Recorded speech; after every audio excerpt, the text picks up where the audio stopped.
Oke, satu pertanyaan lagi Gus. Ini ada pertanyaan dari teman-teman mitra driver Grab. Saat mengantarkan barang tiba-tiba azan waktu sholat, ya Gus. Lalu kita sebagai driver harus sholat dulu atau menyelesaikan orderan dulu, karena itu juga amanah kan orderannya itu. Mungkin nganter barang atau mungkin nganterin penumpang. Mengingat barang tersebut sudah ditunggu pemiliknya dan penumpang tersebut juga sudah ada janji yang lain, makanya gitu. Nyuwun pencerahannya Gus gitu. Begini ya, ini kan fikih sosial ya. Saya jawab ini memang harus pakai fikih, nggak pakai rasa. Saya ulang lagi, pakai fikih, nggak pakai rasa. Waktu sholat itu kan banyak ya, diantaranya maghrib dan isya, duhur dan asar, terus subuh sendiri. Ya, dan zaman belajar fikih, orang belajar tasawuf ya. Nah, kalau subuh itu tidak ada toleransinya kalau waktunya sudah tinggal 10 menit karena tidak ada jamak. Ya, tidak ada apa? Jamak. Sehingga misalnya kalau kamu ngojek waktu tinggal 10 menit ya harus sholat. Tapi kalau sekedar dengar azan ya, ini penanyanya kayaknya itu teman kamu, jadi fikihnya kayak kamu nggak jelas. Azan itu kan bukan akhir waktu sholat. Azan itu bukan akhir waktu sholat, tapi awal sholat. Itu tidak harus supir Grab, tidak harus supir Gojek. Meskipun kamu makan ada azan ya teruskan saja, kan tidak akhir waktu sholat. Anda menerima tamu, gendong anak, atau sedang nyupir, atau sedang bercengkrama sama teman. Kalau ada azan ya nggak apa-apa, misalnya diteruskan. Kan bukan akhir waktu sholat. Yang benar-benar harus ditinggalkan itu kalau waktu sholat misalnya tinggal 7 menit. Atau tinggal 8 menit. Waktu yang mau tidak mau kamu harus tasarrufkan, kamu peruntukkan injury time ya Gus. Injury time. Nah, gitu aja kok nggak tahu ya. Nah, lalu misalnya, kalau pertanyaan tadi mestinya kelasnya itu kelas afdoliyah. Utamanya gimana? Kalau wajibnya belum ada karena kan waktunya masih panjang. Jadi pertanyaannya bukan wajibnya tapi sebaiknya, karena ini semuanya belum mendesak kan. Andai kan kamu teruskan nganter barang kan tidak ada jaminan waktunya habis. Padahal kalau kamu memaksa sholat, mungkin citra kamu sebagai supir Grab tidak baik karena dianggap mengabaikan konsumen. Nah, terus kedua menyangkut jarak. Oke, seperti itu. Nah sekarang kalau pertanyaannya dibalik, makanya yang dibalik ini agak ribet. Waktu sholat tinggal 8 menit. Ada konsumen yang minta diantarkan saat itu dan acaranya ke mall happy-happy, maka fatwa kita sebagai ahli fikih ya tantang saja, saya mau sholat dulu, kalau nggak sabar ya silakan cari yang lain kalau acaranya ke mall.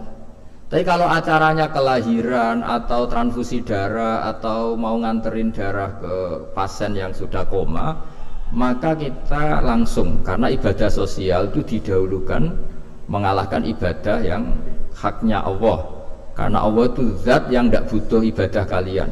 Tapi kalau pasien ini kalau nggak nang kesampaian darahnya mati misalnya, jadi kamane Allah luwih apian lah gitu. Makanya masyhur kalau dalam fikih hak Allah sama hak adami ini dimenangkan hak adami, tapi bukan karena Allah kita kalahkan.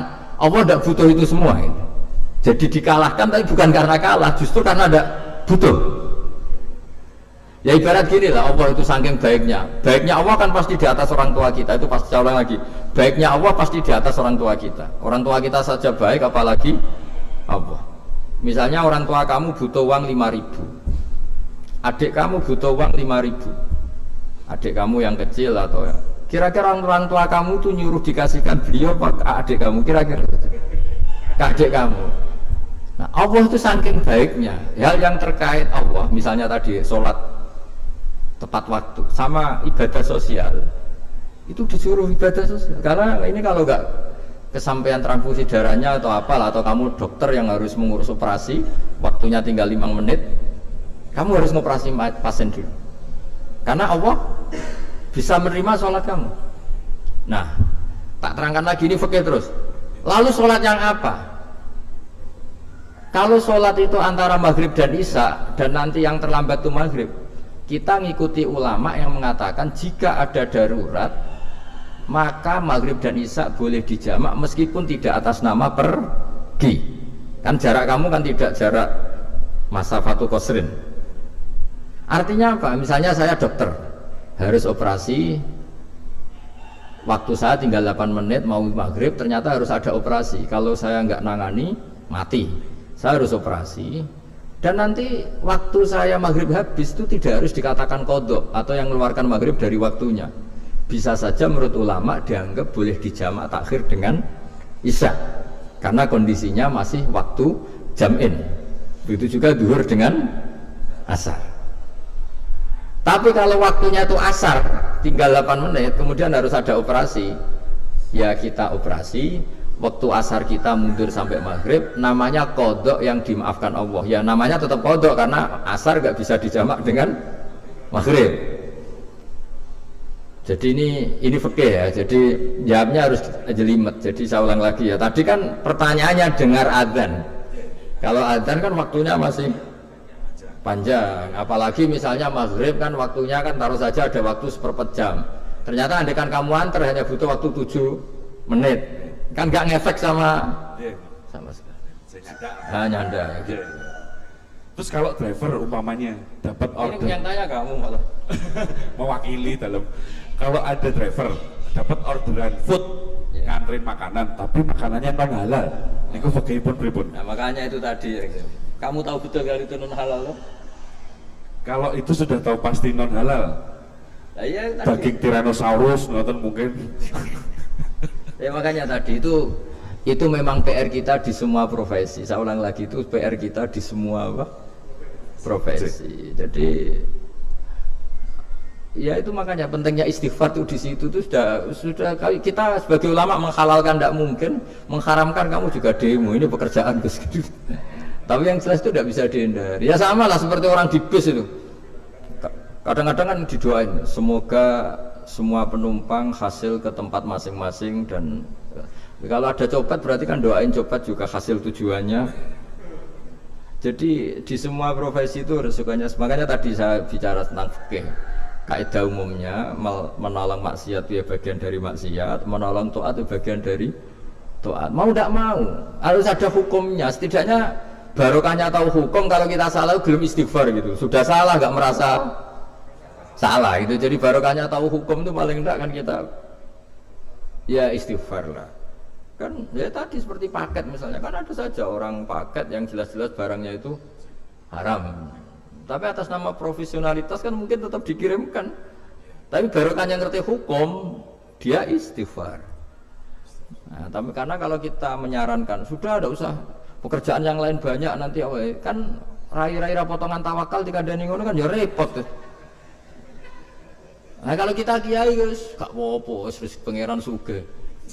Ngono sampean harusnya terus nuntut Gus saya karena fatwa jenengan saya sekarang miskin, ini gimana pertanggungjawabannya? Ya ribet kan. Tapi saya ulang lagi, itu seninya ngelola kehidupan semuanya seperti itu. Jadi makanya kita nggak pernah berhenti berdoa Rabbana dzolamna anfusana, karena dalam sisi semua hidup kita pasti ada unsur nggak benernya gitu. Ya saya ulang lagi, pokoknya kaidah umumnya itu menolong taat itu ya ikut bagian dari taat, menolong maksiat ya bagian dari maksiat. Tapi ya tadi ya kita harus istighfar. Kan cuma tadi yang jelas-jelas maksiat dan kita tidak tajassus. Saya ulang lagi, tidak tajassus itu neliti wong nanti jelimet. Jadi misalnya ada perempuan mau ngojek ke sini ya diantar saja, jangan tanya detail. Itu apanya mbak? Hubungannya dengan kamu apanya? Mau ribet kan jadi kepo. Jadi kepo ya tidak perlu gitu. Artinya sudah umumnya orang saja sudah. Nah, lama-lama juga gitu, kalau ada bapak-bapak main itu ke siapa pak? Tujuannya laki apa perempuan pak? Sudah nikah mana pak? Sudah nikah mana? Saya sudah nikah gitu.